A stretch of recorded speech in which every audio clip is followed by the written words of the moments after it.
Jésus prit avec lui Pierre, Jacques et Jean, et les emmena eux seuls à l'écart sur une haute montagne, et il fut transfiguré devant eux. Jésus leur donna de ne raconter à personne ce qu'ils avaient vu avant que le Fils de l'homme soit ressuscité d'entre les morts. Marc 9, 2, 9b. La transfiguration simple avant-goût de la résurrection. Pourquoi alors avoir demandé de n'en parler qu'une fois, Jésus ressuscité? À quoi bon parler encore de l'ébauche une fois la réalité advenue? Eh bien justement, parce que la transfiguration a dû être beaucoup plus rayonnante que les apparitions du ressuscité. Ces dernières laissent toujours place au doute. Les disciples peinent à le reconnaître, alors que sur la montagne, les trois apôtres sont littéralement renversés par l'excès de lumière, qui les marque d'une manière indélébile.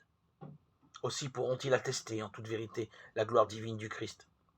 C'est ainsi que Pierre affirme: ce n'est pas en ayant recours à des récits imaginaires sophistiqués que nous avons fait connaître la puissance et la venue de notre Seigneur Jésus-Christ, mais c'est pour avoir été les témoins oculaires de sa grandeur.